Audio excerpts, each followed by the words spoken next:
This is how Anthony Edwards dropped 35 points against the San Antonio Spurs. First, you see that he's going to be right here at the corner. He's going to receive a down screen from Ayo Dosunmu. He's going to use that screen. Then he's going to get into a handoff with Rudy Gobert. He's going to go around the handoff, but then he's going to hesitate and think, oh yeah, should I shoot this three-pointer right here? Because he hesitates because Wemby was right in front of him. But Wemby decides to just back up and let Anthony Edwards shoot that shot. And so Anthony Edwards is comfortable with shooting that three-pointer, and he makes it. His second shot of the game, you see that Ant is all the way down here on the left corner. He's going to receive two screens, and he's going to go around both screens. He's going to receive the ball. Then he's going to decide to drive left. But then if you look, Anthony Edwards decides to step back and shoot that shot. I'll explain the thought process behind that shot. First, when you see that Anthony Edwards drives to the left side, he realizes in a split second, wait, this defender won't allow me to go further and closer to the rim by going to this left side right here. He's occupying the driving lane. And so if I go deeper, if I get closer to this defender, I'm gonna have to pass it to this guy right here, Julius Randle, who isn't the best three-point shooter. And so Anthony Edwards doesn't want to pass him the ball. And so Anthony Edwards thinks to himself, wait, the better shot will be for me to bump my defender and step back into this long three-pointer.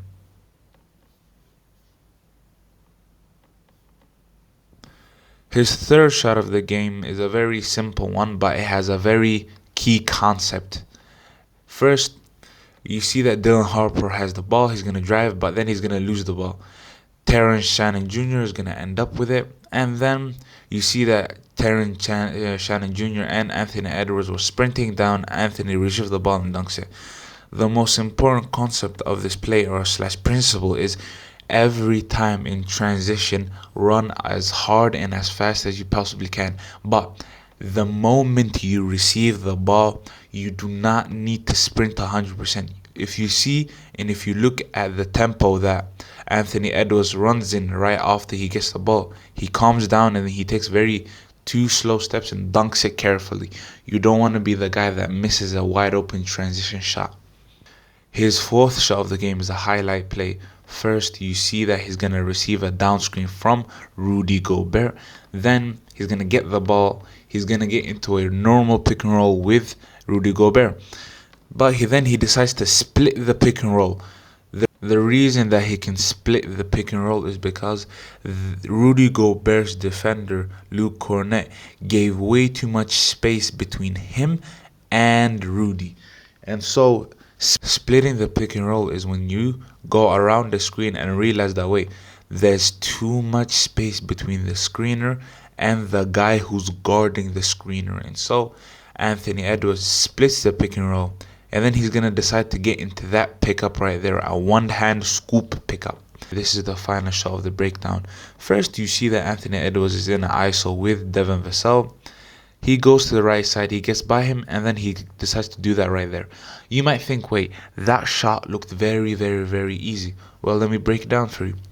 If you look at the spacing, first and foremost, Anthony Edwards does a few moves, then he gets by his defender.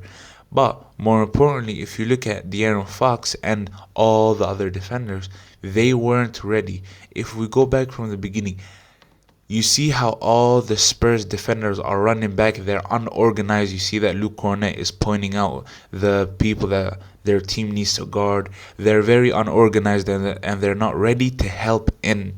And so when Anthony Edwards drives, no one is ready to help, even though you might think, wait, there's a lot of bodies around him. No, there isn't anyone around him, because if you look here, there's a lane to the left side.